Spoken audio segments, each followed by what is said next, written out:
Sonic X Shadow Generations is now out for everyone who pre-ordered the standard edition. If you are watching this, you're probably asking yourself, is this game worth my time? If so, I will help you answer this question, with no spoilers. First of all, if you played Bowser's Fury, the UI will look similar when you boot up the game. We will first briefly talk about Sonic Generations. I'm not going to do a whole review on the game itself, that's for another video. I'm just going to be reviewing the remaster. If you don't care about that part, skip to right here so you can see about Shadow Generations. It'll be easier to find since I'll be putting a chapter there. Sonic Generations. For the most part, it's the same game. Graphics are a bit better, the game feels a little bit smoother, not many bugs like the other Sonic ports usually have. The ones I have run across, though, were not really game breaking, although what I'm about to say could be a deal breaker. They have reshot all the dialogue, a lot of the lines are changed, and some cutscenes have been altered too. Here's a couple examples. You saved me, Sonic!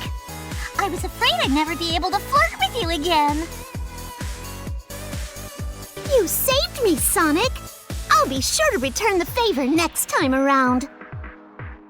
Not really worrying about that right now, Amy. I myself personally don't mind. I like most of the changes actually, since a lot of lines either made no sense or were kind of corny. But I do understand how this can be disappointing for people that were hoping for the same game being remastered. Some of the changes, though, I will agree didn't really make sense, and were kind of lazy. Thanks, Sonic. Now then, tell me, where is the rest of my island?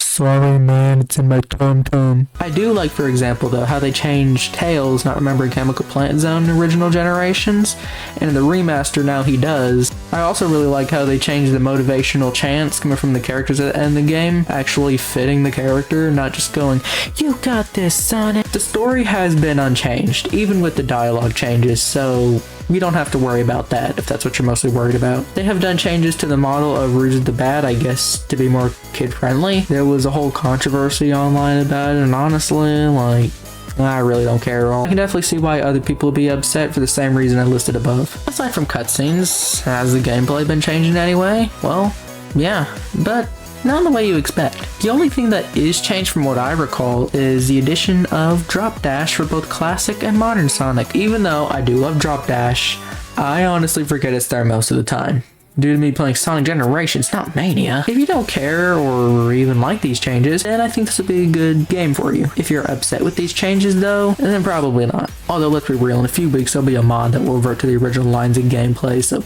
don't worry. It happened with Sonic Origins like really quick, so I expect the same to happen here. I myself was pretty happy with the port, but it will be hit or miss with other fans. To end this off, I will give a pros and cons list, along with depends.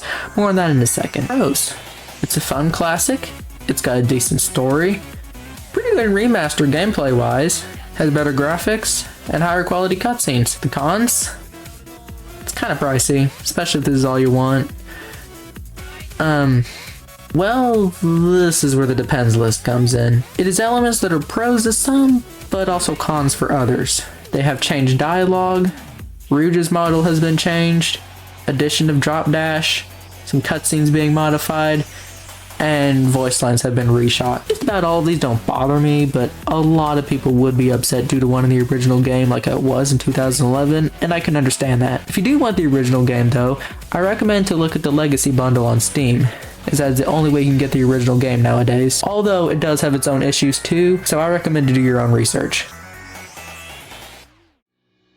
Shadow Generations. I have not been this impressed with the Sonic game in a while. If this tells you anything, IGN proved that they can count past 7, rated it a 9. Graphics are fantastic, same with the gameplay, story, everything. The game takes place at the same time of the beginning of Sonic Generations, and actually goes back on that game a lot. It also refers to a lot of events in Shadow's life, like Joe Robotnik's and Maria's death, the fake Chaos Emerald, Black Doom, etc. White Space is a lot like Sonic Frontiers. There are some puzzles you gotta solve, skills to unlock, levels to find, even chests to unlock extras like artwork and music with keys that you can find in levels. Speaking of skills, whenever you beat certain levels, you get a key to use to get a new ability, like Doom Spears, Doom Surf, Doom whatever. The story revolves around two things: Black Doom and, surprisingly, Gerald and Maria. The Gerald and Maria that was alive when Shadow was created gets sent into the white space with Shadow, which convinces him that he can change their fate and save them, while also fighting Black Doom to save the timeline. When you use Chaos Control, everything around you freezes,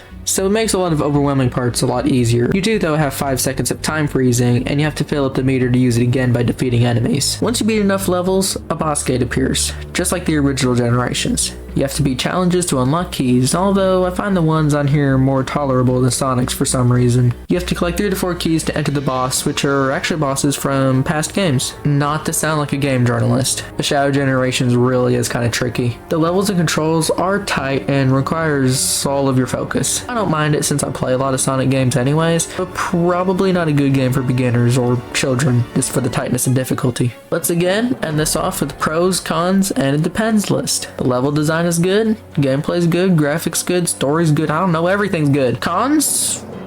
Personally, none in my opinion, maybe except for the price. I will agree it's a little expensive, especially if you're getting the digital deluxe. And here's the depends list, which are pros for some and cons for others. The gameplay is tight, it is a fairly difficult game. You have to do a lot of challenges that are required to progress through the game. You can easily beat this game in one sitting, even if the game is a decent length. And it's more mature than other Sonic games, which I find this to be a big pro in my opinion, but I can see why some would see it a con. Just about all of these, maybe except challenges or length and stuff like that, doesn't really bother me. I actually really like a lot of these factors, but there will be some consumers that won't care for some of these. Would I recommend this to you? If you're a longtime Sonic fan, I'd say go for it. If you're a beginner though, I'd stay away for now. Although, you should remember to always do your own research to further see if the game is best for you. What is the rating I would give this game? I don't have much beef with the game, and I'm very impressed with what I saw, so I'll go full speed ahead and say 10 out of 10. Will you buy this game or will you pass?